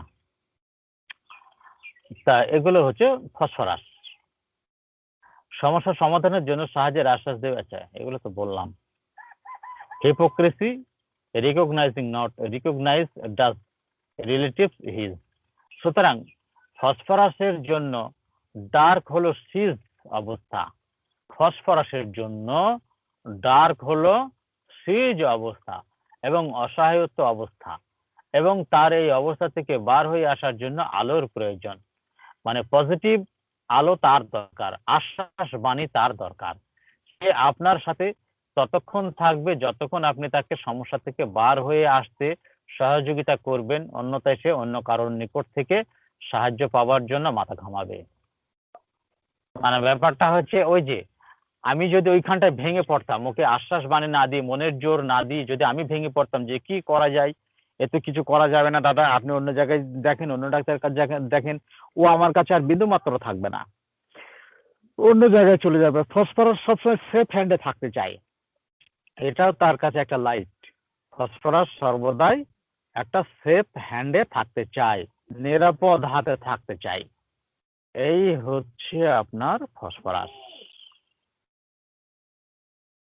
দীর্ঘদিন আপনার কাছে চিকিৎসা চালিয়ে যেতে পারে কোনো রকম অভিযোগ ছাড়াই, এটা হচ্ছে তার পেশেন্স। আপনি যদি তাকে, আপনি দেখছেন যে অনেক দিন হয়ে যাচ্ছে চিকিৎসা করছে, কোনো উপকার পাচ্ছে না, কিন্তু তবুও তো কোনো অভিযোগ করছে না, কিছু বলছে না, মেজাজ দেখাচ্ছে না, শান্তভাবেই রয়েছে, আপনাকে সহযোগিতাই করে যাচ্ছে, শান্ত মেজাজই রয়েছে, খুব সম্ভবত দেখবেন এরা ফসফরাস, বেলেডোনা, ককলাস ইন্ডিকা এদের মধ্যে রয়েছে, কার্সিনোসিন। হ্যাঁ, খুব সম্ভবত এদের মধ্যে রয়েছে ফসফরাস, বেলেডোনা, ককলাস, কার্সিনোসিন। ট্রাফিসিগ্রিয়াও হতে পারে, এর সঙ্গে এটাকেও ধরে রাখবেন, ফসফরাস, বেলেডোনা, ট্রাফিসিগ্রিয়া, ককলাস, কার্সিনোসিন। খুব সম্ভবত মেডিসিন গুলো এদের মধ্যে হতে পারে। আবার হায়োসও হতে পারে, কিন্তু হায়োস হলেও হায়োস খুব অভিযোগ করে, ভীষণ অভিযোগ করে, কিন্তু ভীষণ অভিযোগ করার পরেও আপনার কাছ থেকে সে যেতে চাইবে না, কেননা সেও সেফ হ্যান্ডে থাকতে চায়। যদি কোনো বেটার হ্যান্ড পেয়ে যায়, বেটার হ্যান্ড না পাওয়া পর্যন্ত সে আপনাকে ছাড়বে না, বেটার হ্যান্ড পেলে সে আপনাকে ত্যাগ করবে, ত্যাগ করে সে হাতে চলে যাবে,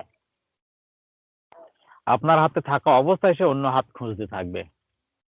যেই বেটার হ্যান্ড কিছু পেয়ে যাবে, অমনি সেইখানে চলে যাবে, আপনাকে ত্যাগ করে সেখানে চলে যাবে। এই হচ্ছে আজকের মেডিসিনের গল্প।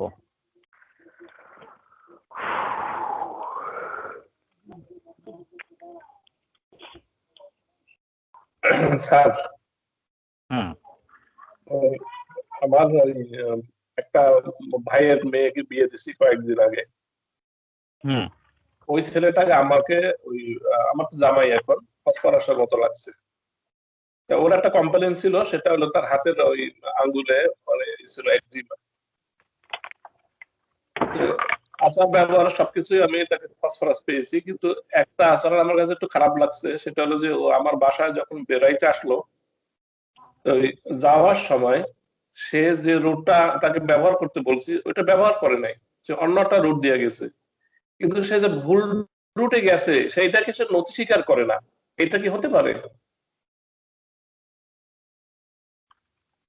না, এইটুকুতে তো বিচার করা মুশকিল। মানে সে অন্যটা রুটে গেছে, আমি বলছি তুই ভুল রুটে কেন গেছো, ওটা তো একটা ভুল রুট। সে মানে তার যুক্তি পরামর্শ দিয়ে বোঝাতে চাচ্ছে যে ওইটাই রাইট, অথচ আমি চট্টগ্রামে থাকতেছি 32 বছর, এটা জি আমি ঠিক স্যার, নিতে পারি। এটার উত্তর তো স্যার আপনি দিয়ে দিয়েছেন। যদি তর্ক করে তো সে ফসফরাস নয়, স্টেপিসিগ্রে বা অন্য কিছু হতে পারে। মানে ফস তো তর্ক করবে না। না, ফসফরাস তর্ক করতে পারে কিন্তু যুক্তিপূর্ণ ভাবে। এসব ফসফরাস যুক্তি আপনার দেখাচ্ছে। সঙ্গে হ্যাঁ কথা বলতে পারে, ওই তর্ক যুক্তিপূর্ণ ভাবে কথা বলবে, অযৌক্তিক কথাবার্তা বলবে না। সবসময় সে তার যুক্তি বলবৎ থাকবে, কিন্তু শান্ত ভাবে, হেসে হেসে শান্ত ভাবে, মধুর ব্যবহারে, এবং মধুর ব্যবহারের যুক্তি তার দেখাবে। সাথে ওই যে আত্মীয় পাওয়ার স্বজনদের ইনক্রিজিং পাওয়ার অফ, ও তর্ক করতে পারে, যুক্তি শুধু যুক্তি দেখাতে পারে। আমি দেখলাম যে কন্ট্রাডিক্টরির ভিতরে কিন্তু ফসফরাস আছে, সেই হিসাবে আমি মনে করতেছি হয়তো ও এটা করতে পারে। উম, এমনি তো সমস্যাটা ভালো হয়ে গেছে স্যার। হুম হুম আমি ওই 200 ডোজের একটা ফসফরাসের ডোজ দিয়েছিলাম, ওটাতেই ভালো হয়ে গেছে। হুম এবং ও খুব লম্বা চওড়া দেখতে, মানে আপনার 1000টা ছেলের ভিতরে অন্যতম, আপনি যেভাবে বর্ণনা দিলেন। খুবই মানে চমৎকার ছেলে। হুম। এবং আত্মীয় আচ্ছা স্বজনের সাথে এবার আরো খবর নিলাম যে সে আচ্ছা, এখন তো এর সম্বন্ধে আপনাদের আর কারো কিছু বলার আছে? আমার তো টাইম হয়ে আসছে, বেরোবো। স্যার আগামী ক্লাসের পড়া স্যার কি বলে দিবেন কি হবে? না, এখন বলছি না। স্যার রমজান আসতেছে, টাইমটা কি একটু চেঞ্জ করবেন নাকি, একটু শর্ট করলে? আসুক, দেখি সময়টা আসুক, বেশ, দেখা যাক কি করা যায়। এক সপ্তাহ আছে, চলো। হ্যাঁ, আসুক, তারপর দেখা যাক। দাও, অল্প দুটো ভাত দাও। এখন সময় হবে না, 9:30 বেজে 8:30 বেজে গেল, বার হতে হবে।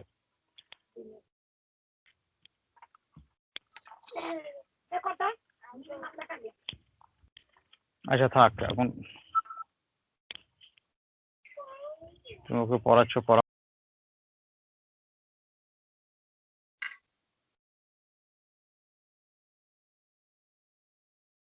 স্যার আজকে আর কিছু আলোচনা করবেন না, শেষ করবেন?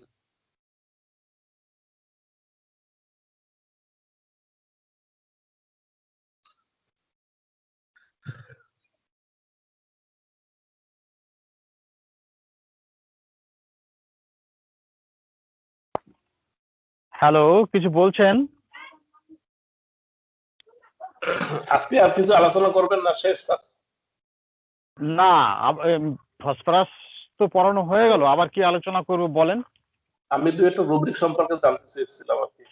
না, এখন তো নতুন টপিকস এর কিছু করব না, কারণ হচ্ছে যে মেডিসিনটাকে পড়ানো হলো, আপনি এই মেডিসিনটা আগে পড়া দেন, এই মেডিসিনটা আগে করেন। একসঙ্গে তো সব করা সম্ভব নয়, আর সব করতে গেলে তো সব আপনার গোলমাল হয়ে যাবে। আমাদের যে মেন টার্গেট সেইটা আগে করেন, জি স্যার, তাহলে মেডিসিনটাকে আমার আগে করেন। এই মেডিসিন থেকে একটা প্রশ্ন স্যার। বলেন। ম্যাগনেটাইজড ডিজায়ার টু বি আর ম্যাগনেটাইজিং ডিজায়ার, পার্থক্য? একটা হচ্ছে নিজে ম্যাগনেটাইজড হতে চাই, আকর্ষিত হতে চাই। স্যার এই যে ম্যাগনেটাইজড, এটা হলো সে যে খুব স্নেহপূর্ণ মধুমাখা ব্যবহার করে যেন আমাকে গ্রহণ করে নেয়, তাহলে ম্যাগনেটাইজড। হ্যাঁ, আর ম্যাগনেটাইজিং? ম্যাগনেটাইজিংটা হচ্ছে আপনার ব্যাপারটা হচ্ছে এরকম যে আপনাকে একটা প্রশ্ন করা হলো, একটা সমস্যার কথা বলা হলো, সেই সমস্যার কথা বলার পর যেমন ধরেন আপনাকে বললাম যে কিরকম বলে ব্যাপারটা ব্যাপারটা কিরকম বলি,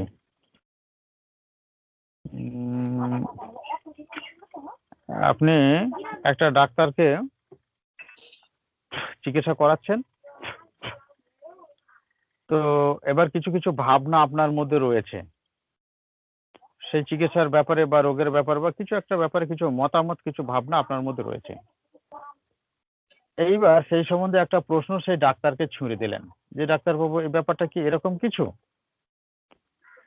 তখন ডাক্তারবাবু সহমত করলেন যে হ্যাঁ ঠিক, আপনি যা বলেছেন ওটা ঠিক, ওটাই ঠিক। তখন আপনি বললেন হ্যাঁ ঠিক ঠিক ঠিক, আমি জানতাম আপনি এটা বলবেন, এটা যে ঠিক আমি সেটা জানতাম। হ্যাঁ, আর আপনি যে এটা ঠিক বলবেন সেটাও আমি জানতাম। এই ব্যাপারটা কি দাঁড়ালো? এটাই হচ্ছে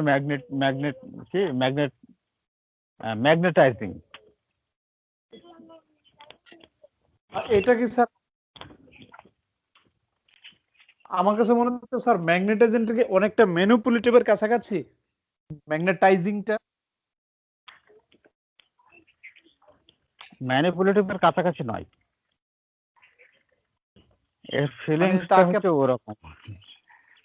হচ্ছে হ্যাঁ দৃষ্টিটাকে আকর্ষণ করার জন্য আমি কিছু করলাম দৃষ্টি এরকম।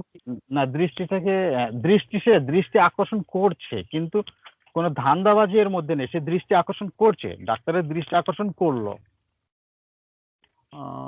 তো স্যার আর ম্যাগনেটাইজড হচ্ছে যে মানে আমার ভালো গুণগুলি প্রকাশ করে তার মধ্যে স্থান করে নেওয়া, ম্যাগনেটাইজড ডিজায়ার টু বি, যেটা তাই তো স্যার? একদম একদম একদম। ম্যাগনেটাইজিং ডিজায়ার হচ্ছে তাকে আমার দিকে আমি আকৃষ্ট করব আমার কথার মাধ্যমে, পোশাকের মাধ্যমে, বা আমার অঙ্গভঙ্গি উপস্থাপনের মাধ্যমে, বাট এরকম হতে পারে না, এর উদাহরণটা ওরকম, কিন্তু এর সঠিক ফিলিংসটা খোকন ভাই জানেন এর সঠিক ফিলিংসটা?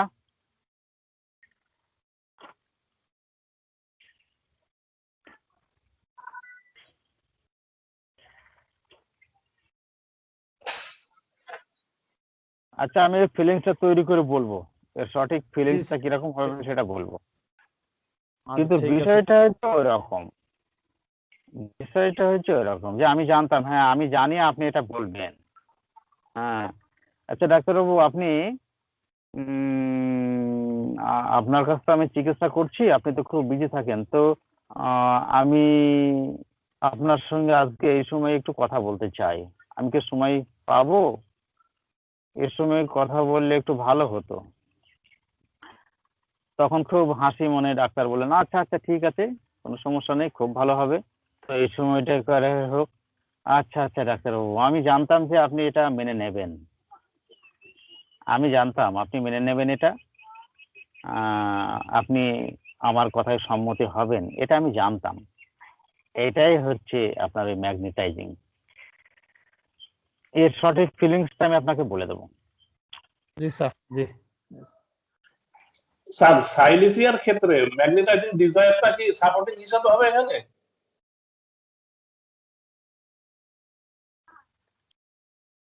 সাইলেসিয়ার সাইলেসিয়া তো ম্যাগনেটাইজিং ডিজায়ার হইতে চায়, সেখানে কি এটা সাপোর্টিং হিসাবে ব্যবহার হবে কিনা রূপকটা?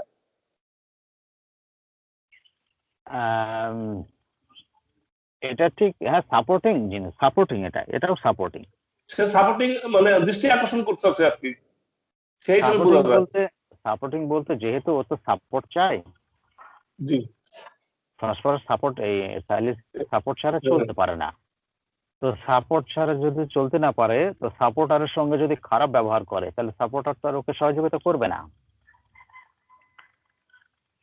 তার জন্য সে আপনার ওই সাপোর্টারকে ও সবসময় ম্যাগনেটাইজ করতে চায়, সাপোর্টারের সঙ্গেও ম্যাগনেটাইজ করতে চায়। হুম। এই হচ্ছে ব্যাপার। তাহলে আজকে এ পর্যন্ত থাক। হ্যাঁ, আচ্ছা, আপনারা কেমন? নিজেদের মধ্যে আলোচনা করেন। ঠিক আছে, রাখছি তাহলে। আসসালামু আলাইকুম। আচ্ছা।